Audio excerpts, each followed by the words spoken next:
वसंत पंचमी।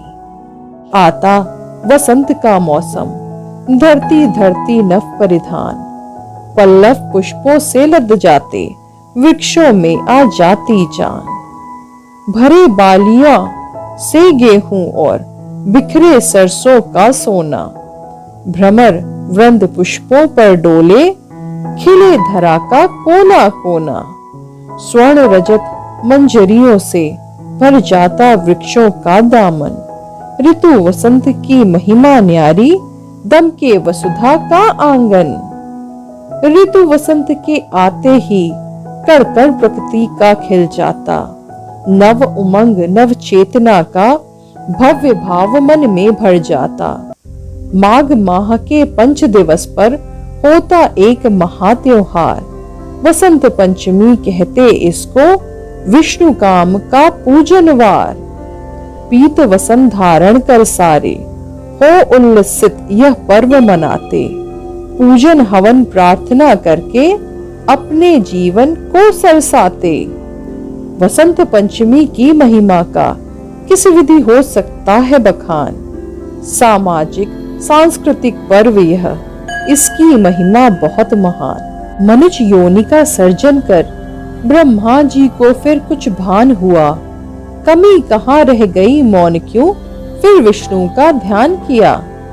विष्णु आज्ञा से मंत्र शक्ति से एक ऐसा चमत्कार किया, श्वेत वसन में श्वेत पद्म पर एक देवी का अवतार हुआ। एक हाथ वर मुद्रा में था, एक हाथ में थी वीणा, अन्य हाथ में पुस्तक माला, करने लगी वहां क्रीड़ा। मधुर नाद वीणा का करके प्राणी जनों को दी वाणी, सरस्वती शारदा रूप ले वीणा वादिनी कल्याणी। वसंत पंचमी का दिन था, उस देवी का प्राकट्य दिवस, भक्ति और संगीत ज्ञान के महामिलन का भव्य दिवस। राम खोजते सीता को जब शबरी के घर दंडक आए, उसकी कुटिया में आकर जूठे बेर वहां पर खाए। त्रेता युग की यह घटना स्वर्णिम संदेश सुनाती है, भक्त और भगवान एक है, समरसता सिखलाती है। वसंत पंचमी दिल्ली पति पृथ्वीराज की याद दिलाता, गौरी को मारा उसके ही घर, देशभक्त की गौरव गाथा। वीर हकीकत राय इसी दिन, हो गए धर्म हित बलिदानी। स्वर्ण अक्षरों में अंकित है इनकी अमर कहानी।